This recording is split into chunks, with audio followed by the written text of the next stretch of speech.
નમસ્કાર વિદ્યાર્થી મિત્રો, Shri BP Davda Saraswati Vidyalaya standard 10 subject English.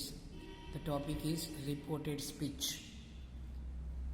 Turn the following dialogue into indirect speech. એટલે મિત્રો ધોરણ 9 અને 10ની અંદર બંનેમાં 3 માર્ક્સમાં આ ટોપિક પૂછાતો હોય છે.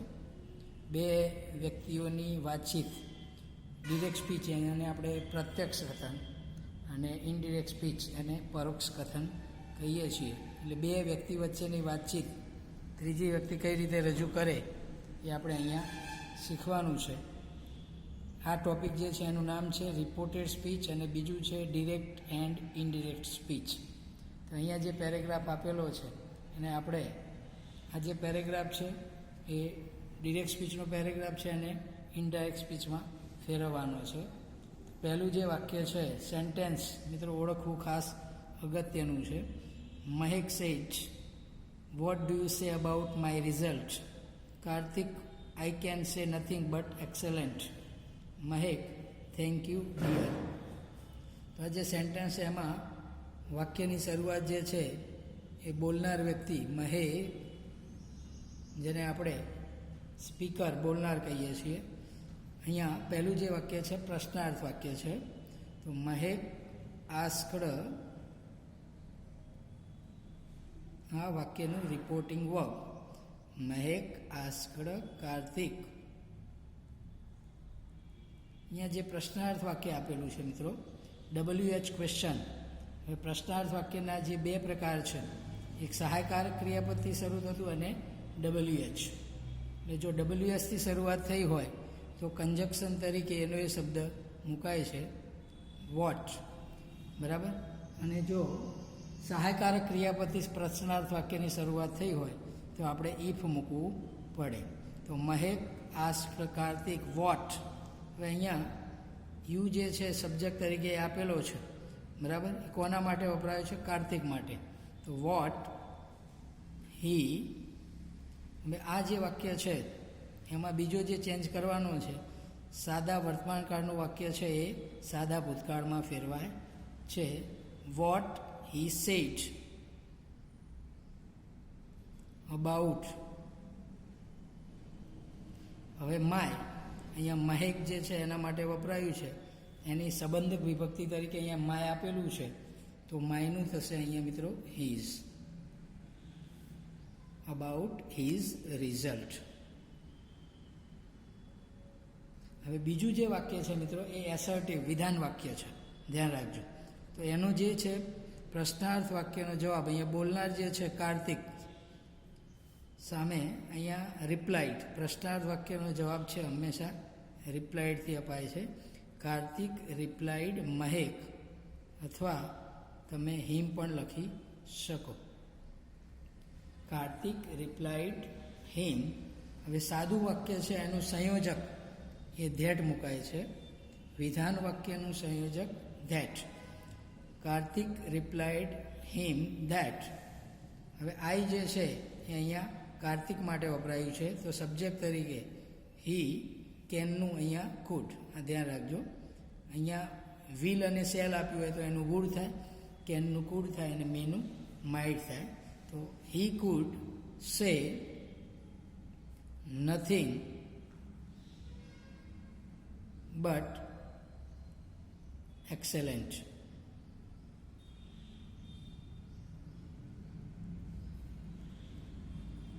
મહેક, thank you dear.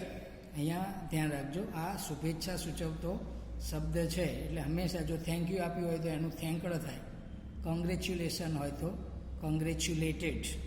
Good morning, good evening આવું કંઈ આપેલું હોય તો વચ્ચે વિષ્ટ મૂકવું પડે. અને અહીંયા ડિયર આ પ્રેમભરો શબ્દ છે એટલે મહેક આ થેન્ક યુ છે તો થેન્કડ હિમ વિથ. ડિયર આપેલું છે એટલે વિથ અહીંયા લવ. આ પ્રકારે આ પેરેગ્રાફ બનશે. ત્યાર પછી બીજો જે પેરેગ્રાફ છે, passenger take this heavy bag to my office. હવે પહેલું જ વાક્ય છે વર્બ શરૂઆતમાં આપેલું છે. મિત્રો આ આજ્ઞાર્થ વાક્ય છે. તો હવે આજ્ઞાર્થ વાક્યને તમે કેવી રીતે ઇનડિરેક્ટ સ્પીચમાં ફેરવશો એને જોઈએ. તો બોલનાર સ્પીકર જે છે એ પેસેન્જર અને સામે જે લિસનર સાંભળનાર છે કુલી, તો પેસેન્જર. હવે અહીંયા તમારે રિપોર્ટિંગ વર્બની અંદર ધ્યાન રાખજો, આજ્ઞાર્થ વાક્યની અંદર વાક્યમાં રહેલા ભાવ પ્રમાણે ઓર્ડર્ડ, એડવાઇસ્ડ, રિક્વેસ્ટેડ, કંઈ શબ્દમાં ખ્યાલ ના આવે તો ટોલ્ડ આ પ્રકારે મુકાતું હોય છે. તો પેસેન્જર ઓર્ડર્ડ કુલી.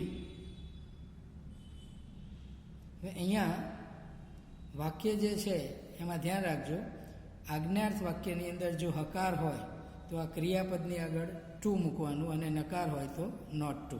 તો વાક્ય હકાર છે તો કુલી ટુ ટેક. ધ્યાન રાખજો, વાક્ય હકાર હોય તો ટુ પ્લસ ઇન્ફિનિટિવ અને નકાર હોય તો not to plus infinitive. To take ધીસની જગ્યાએ આવશે that. To take that heavy bag. To અહીંયા માય શબ્દ છે એ પેસેન્જર માટે છે તો એની સંબંધક વિભક્તિ બેક ટુ હીઝ ઓફિસ.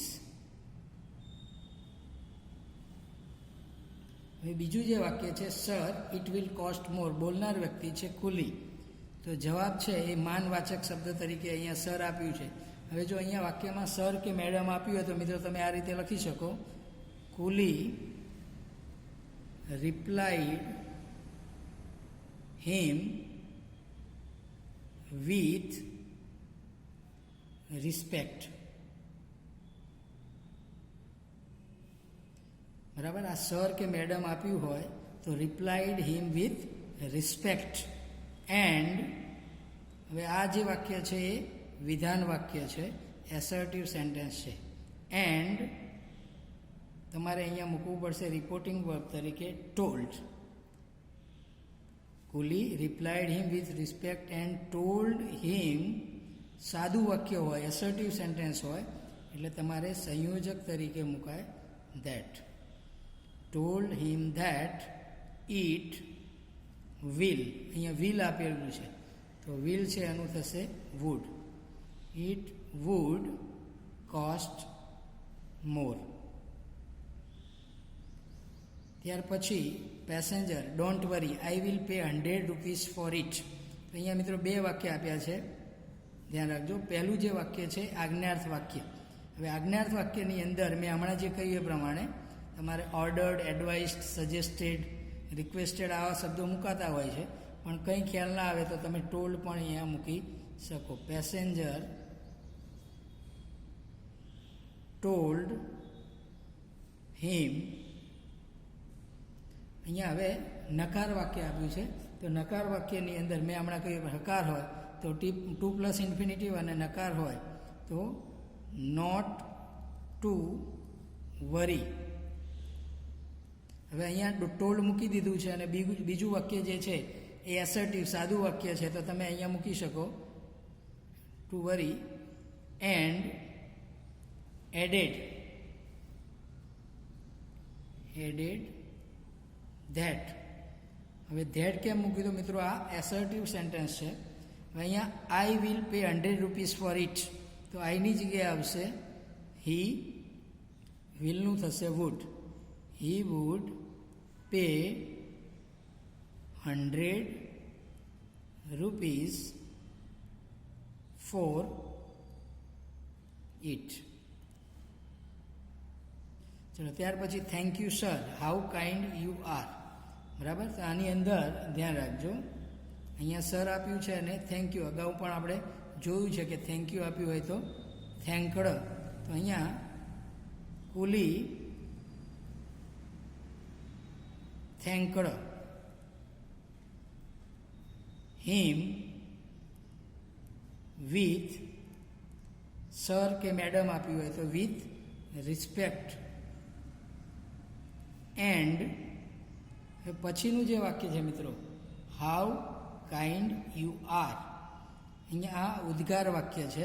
હવે ઉદ્ગાર વાક્યને જ્યારે તમે ઇનડિરેક્ટ સ્પીચમાં ફેરવો છો તો વાક્યમાં રહેલા ભાવ પ્રમાણે તમારે રિપોર્ટિંગ વર્બ તરીકે સપોઝ ખુશીનો ભાવ હોય તો એક્સક્લેમ્ડ વિથ જોય, દુઃખ હોય તો સોરો, પ્રશંસા હોય તો પ્રેઝ, આશ્ચર્ય હોય તો સરપ્રાઇઝ, એ રીતે મૂકવાનું હોય છે. તો અહીંયા મૂકીએ હાઉ કાઇન્ડ યુ આર, તો વખાણ કર્યા છે, એન્ડ એક્સક્લેમ્ડ વિથ પ્રેઝ. હવે આ વાક્યની અંદર કંજક્શન તરીકે ધેટ મુકાય છે. હવે આ ધેટ કંજક્શન એ ખાસ કરીને એસર્ટિવ સેન્ટેન્સ, પછી લેટેસ્ટવાળા વાક્ય અને આ એક્સક્લેમેટરી સેન્ટેન્સમાં મુકાતું હોય છે. તો એક્સક્લેમ્ડ વિથ પ્રેઝ ધેટ. હવે આ વાક્ય છે હાઉ કાઇન્ડ યુ આર. મિત્રો અહીંયા સાદું વાક્ય બને તો યુ આર કાઇન્ડ, અને આ જે ઉદ્ગાર વાક્ય હોય તો આને તમારે સાદું વાક્ય બનાવવું પડે, યુ આર કાઇન્ડ. તો એક્સક્લેમ્ડ વિથ પ્રેઝ ધેટ. હવે યુ આર કાઇન્ડ છે, યુ છે બરાબર, એનું થશે હી, કેમ કે આ સાદો વર્તમાન કાળ છે અને સબ્જેક્ટ તરીકે અહીંયા યુ આપ્યું છે, એ અહીંયા પેસેન્જર માટે વપરાયું છે. તો હી વોઝ, સાદો વર્તમાન કાળ સાદા ભૂતકાળમાં ફેરવાય. વિશેષણની આગળ ધ્યાન રાખજો, વિશેષણની આગળ વેરી, રિયલી કે ઇન્ડીડ, આ ત્રણમાંથી એક શબ્દ મુકાતું હોય છે. તો he was very kind. Exclamatory સેન્ટેન્સમાં મિત્રો એક્સક્લેમ્ડ વિથ પ્રેઝ, આ ધ્યાન રાખજો, રિપોર્ટિંગ વર્બ તરીકે પ્રેઝ અહીંયા સોરો, સરપ્રાઇઝ આ શબ્દો મુકાતા હોય છે. ત્યાર પછી કંજક્શન તરીકે ધેટ, અને કોઈ પણ જે આજ્ઞાર્થ વાક્ય આપેલું હોય એને વિધાન વાક્ય એસર્ટિવ સેન્ટેન્સ બનાવવું પડે, અને એ રીતે તમે આ આન્સર લખી શકો. હવે છેલ્લે જે વિશેષણ આપેલું હોય, વિશેષણની આગળ તમારે વેરી, રિયલી કે ઇન્ડીડ મૂકવું પડે. તો આ રીતે આપણે આ સેશનની અંદર રિપોર્ટેડ સ્પીચના 2 પેરેગ્રાફ જોયા છે.